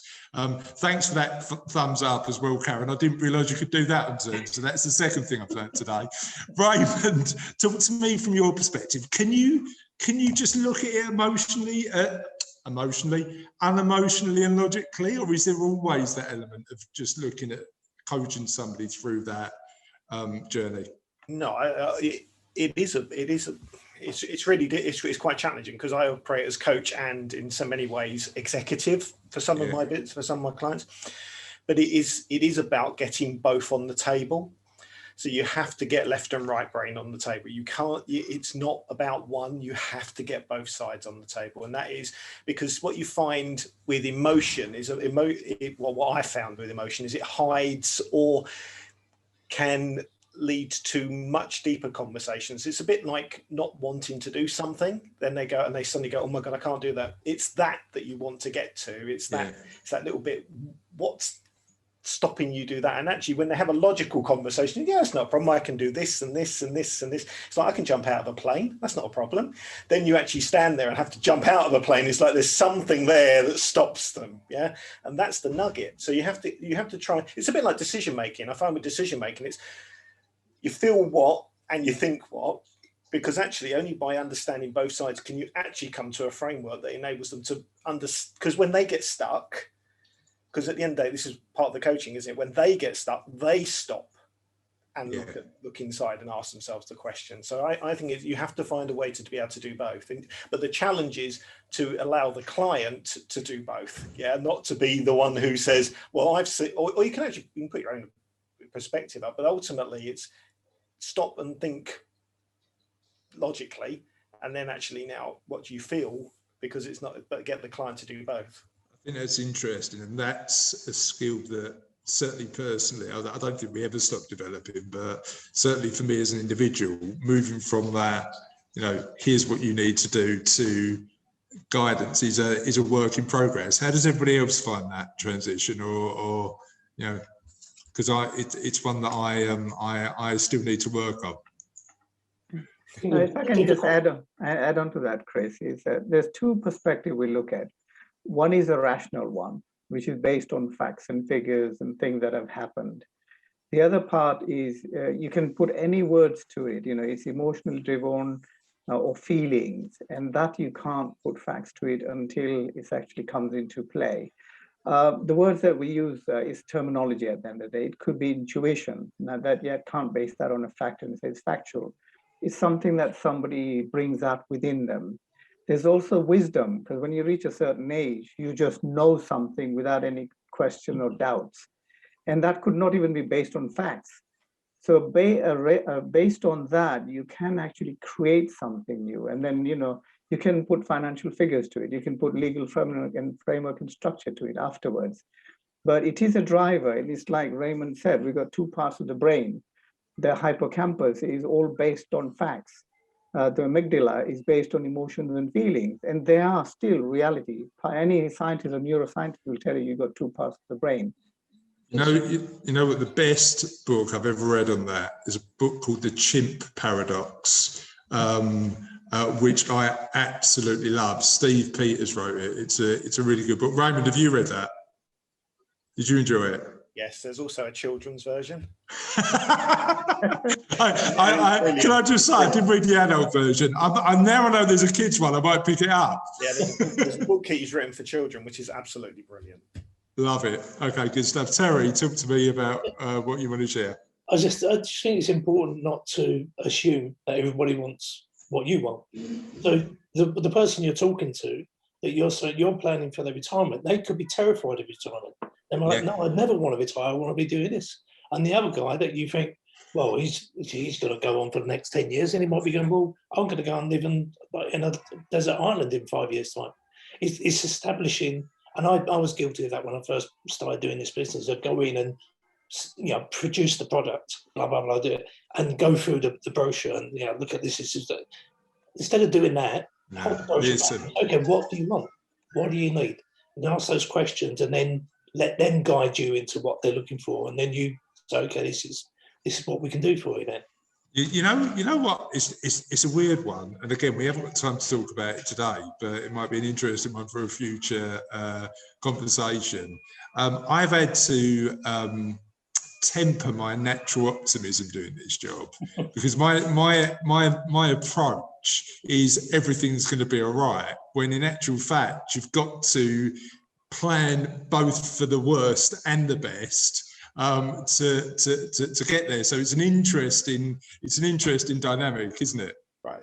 One thing I say, Chris, business owners want, they don't want to think about needs. They're not worried about I need what they have dreams. And you're right, you have to create the foundations underneath, but they have dreams. And something I always say to clients is, and this is something which I think is very personal to whoever's helping the client. I always say to clients, if you're going to the moon and that's where you're going, create a spare chair next to you and load up the rocket, because it's not alone. You're not on your own. Someone's going with you. Yeah. They have such dreams and aspirations, and you almost have to do the protective stuff almost behind the curtain and say, I've got it. But I completely get that, because I'm a business owner myself, and my natural tendency is to be positive and optimistic. But knowing that I've got to do for a lot of my clients, probably the same as yours, just do the what if scenarios and test and measure that, so that we do that has been really interesting. And also one thing which business owners we need to I think we sometimes need to do a better job of. They see not 100% as failure. So I set to run 100 meters in 10 seconds and I ran it in 11. Yeah, but your previous personal best was 12. So actually you've got better, not actually failed to achieve what you wanted to do. Actually got better, and you almost have to try and change the mindset a little bit. Funny enough, I was having this conversation with Charlotte, my daughter, talking about happiness and money the other day. We were talking about on the podcast, which is nothing to do with money, it's to do with kindness. But we had this conversation around happiness and expectation. And the interesting thing is sometimes if we set our goal and we don't achieve it, it's probably still going to be fine. But setting the expectation too high and just being angry at ourselves psychologically is not a good place to be, is it? There's a great book written by someone who used to work for Google talking about happiness, and he talks about that balance of expectation, but he talks also about setting your goals too low and achieving them too easy. But there's no happiness in that either. Well, you want the challenge, don't you? You want the push. Ian, tell me about what you'd like to share, please, mate. No, I just wanted to pick up on that item about emotion versus fact. And I think the person that is probably most at risk in this whole situation is poor old Woody, because we've already developed a very poor and low opinion of him from what we've been talking about so far. And yet his needs, understanding his needs, can mean that he's going to turn out to be the company's best asset. So you really do need to get down to the base level of understanding with the people that are in front of you. And you could potentially argue, and I think it'd be fair to do so, that Woody is the one that would benefit from coaching most of all, wouldn't you? Yeah, absolutely. Yeah. Okay, right. Sorry, chaps, we've overrun, ladies and gents, we've overrun a little bit. We could go on for quite a long time on this particular case study, mainly because you have been so amazing, because it's been such a dynamic conversation. So we'll do it again next month. Toby's going to share some elements about how he supports his clients specifically. Thanks for your involvement. Hopefully we'll see some of you again next month too. Have a lovely March. By this time next month, it'll be the end of the tax year, so I'll be less stressed. I'll have less wrinkles. And we'll see you next time. Have a lovely day. Thank you very much, Chris. Thanks, Chris. See you later. Great. See you later. Guys.